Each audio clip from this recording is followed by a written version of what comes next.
Greetings and welcome to my travel channel. I start my adventure in Senegal. When I think of this country, it conjures up images of fishing, djembe, and a plethora of captivating birds. For those into ornithology, it's a birdwatcher's paradise. They are the vibrancy of the country and one of the sole reasons tourists flock to see them. Local attire is as colourful as their boats. I transferred in Lisbon and took a direct flight with TAP to Dakar, Senegal. The country borders Mauritania to the north and Mali to the east, enveloping the Gambia, besides the Atlantic to its west.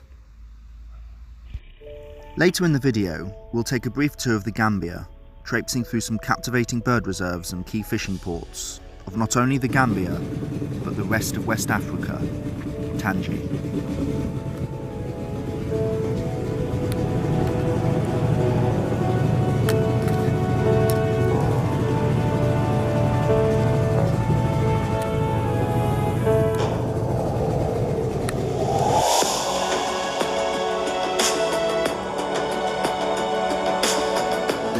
Good morning from Sali in Senegal.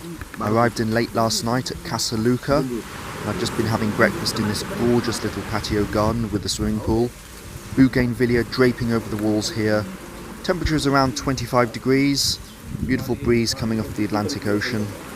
And over to the left here, you can see the sea.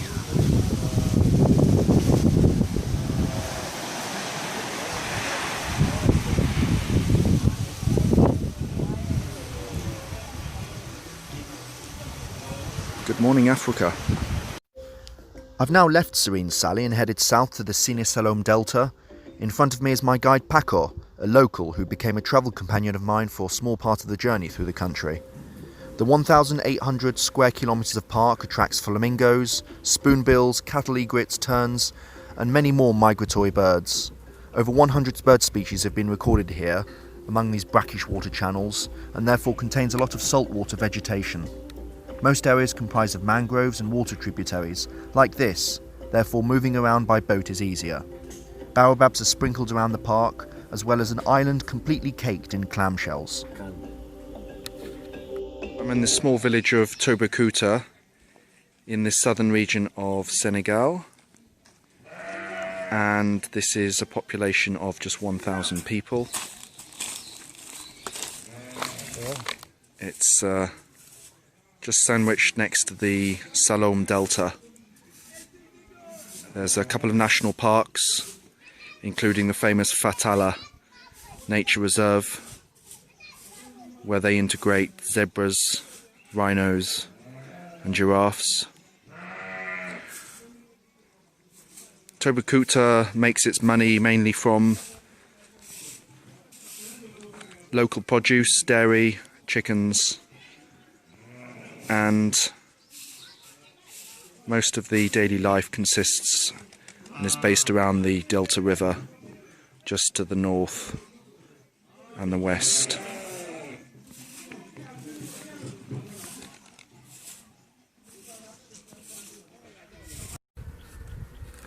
I'm now currently walking to where I'll be staying for a number of nights in Toubkouta. It lies on the edge of town and the price is more than fair. At 20,000 sefa, or 30 euros, this picturesque little guest house displays an artsy side to your stay with a moderate level of comfort. Let's see what's inside, shall we? So this is the courtyard garden, very welcoming and homey, as you can see. Just to the left here was where I woke up to a lady burning off chicken feathers.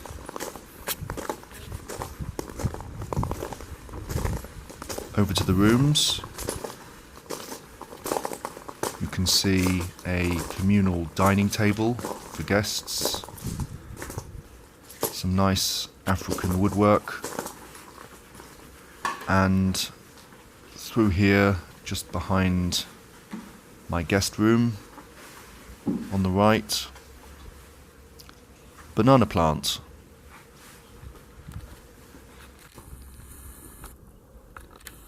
And if we swing round to the left here,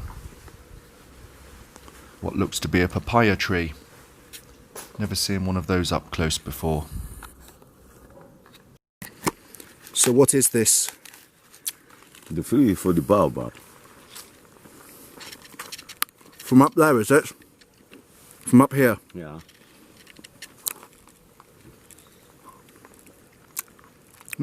It's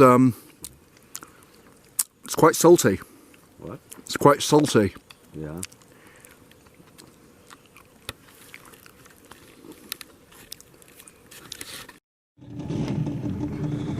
So we're just leaving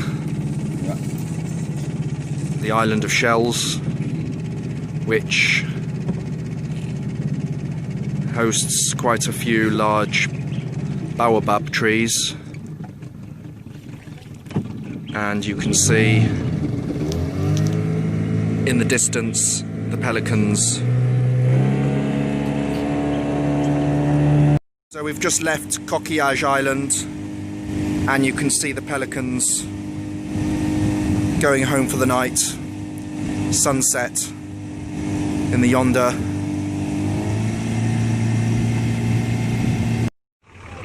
So in the Fathala National Park on the border of Gambia, you can see the zebras. Just behind us some rhinos. It's the only rhino with its rhino cubs, which we saw a couple of minutes ago. They were imported from South Africa. The park measures 6,000 hectares, although inhabited by the animals are 2,000.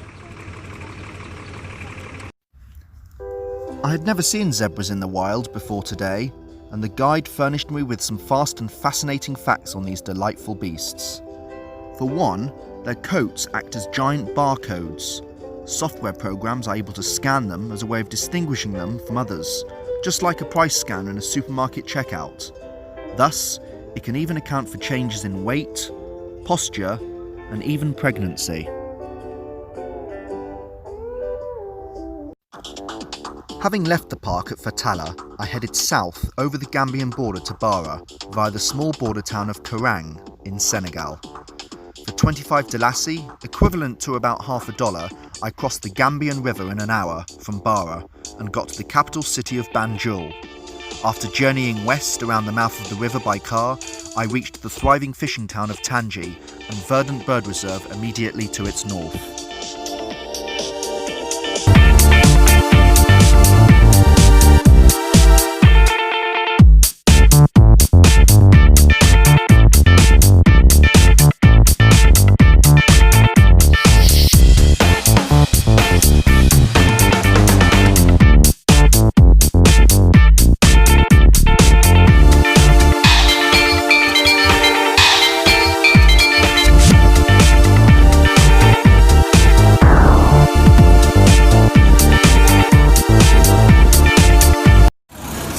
So these people have just stepped off the boat from Banjul,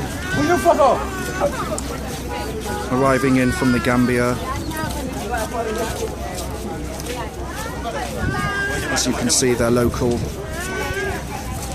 attire, bags, mattresses, coming in off the boat. And in about 5 to 10 short minutes, the boat will be empty and we'll be able to make our way over to the capital. Maximum capacity is between 600 to 700 people. Makes the crossing almost hourly, up until about 10 o'clock in the evening.